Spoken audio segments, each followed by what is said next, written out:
bagaimana keadaannya? Semoga kamu dalam keadaan yang sehat ya, sama seperti Miss. Dan tetap untuk menjaga pola hidup sehat supaya kita tidak tertular virus corona dan tidak menularkan virus corona. Oke, hari ini materi kita masih sama, yaitu teks drama. Kompetensi dasarnya 414 menyajikan drama dalam bentuk pentas atau naskah.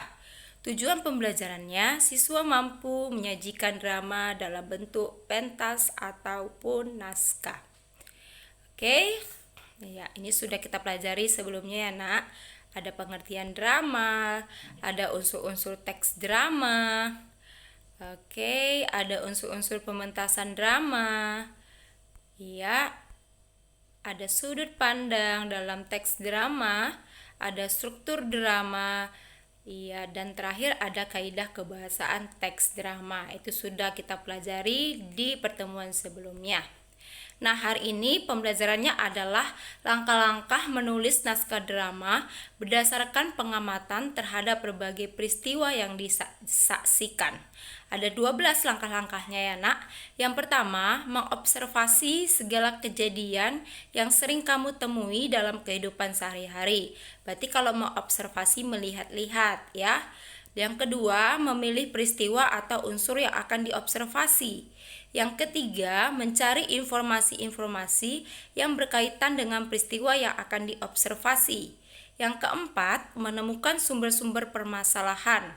Yang kelima, mengamati latar belakang kehidupan atau lingkungan hidup peristiwa untuk menemukan keterkaitan dengan peristiwa yang telah terjadi. Yang keenam, melakukan wawancara dengan orang terdekat peristiwa ataupun saksi-saksi yang mengetahui latar dan proses terjadinya peristiwa. Yang ketujuh, mengumpulkan seluruh informasi yang telah diperoleh, kemudian menyusun menjadi kerangka peristiwa yang utuh. Yang kedelapan, menentukan tema. Yang kesembilan, memilih dan menetapkan peran dan sifat tokoh. Yang ke-10, merancang alur dan latar. Yang ke-11, menulis dialog tematis.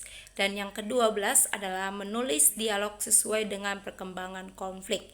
Ya nak, konflik itu merupakan masalah. Ini langkah-langkah menulis naskah drama berdasarkan pengamatan terhadap berbagai peristiwa yang disaksikan ya. Peristiwa itu bisa di rumah ya. Yang mana yang kamu lihat, apakah telah terjadi masalah di sana, kamu bisa mengobservasinya terlebih dahulu.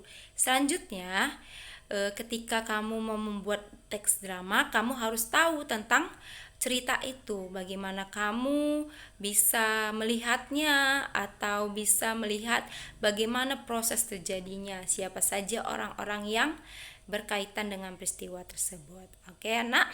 Lalu yang kedua adalah langkah-langkah menulis naskah drama berdasarkan pengalaman pribadi. Ada 11 langkah-langkahnya. Yang pertama, kamu memilih salah satu pengalaman yang paling berkesan dalam kehidupanmu. Bisa dalam media buku harian.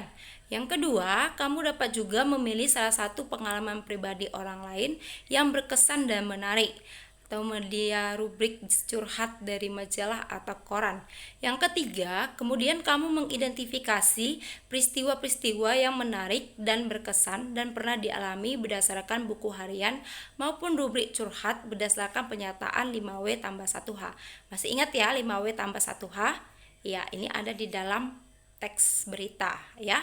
Kamu bisa membacanya lagi kalau kamu lupa. Yang keempat, lalu kamu mengidentifikasi peristiwa-peristiwa yang penting dalam cerita, dimulai dari peristiwa awal, inti, dan akhir peristiwa. Yang kelima, setelah proses identifikasi selesai, selanjutnya kamu menentukan tema atau inti dari cerita.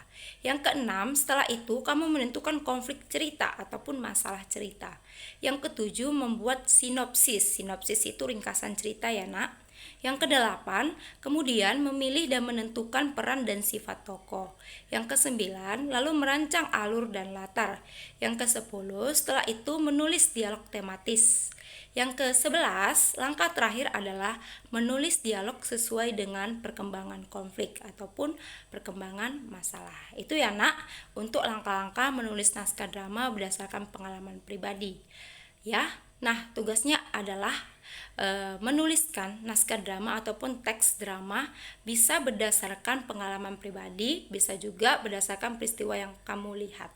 Ya, topiknya bebas, tokohnya juga bebas, alurnya juga bebas.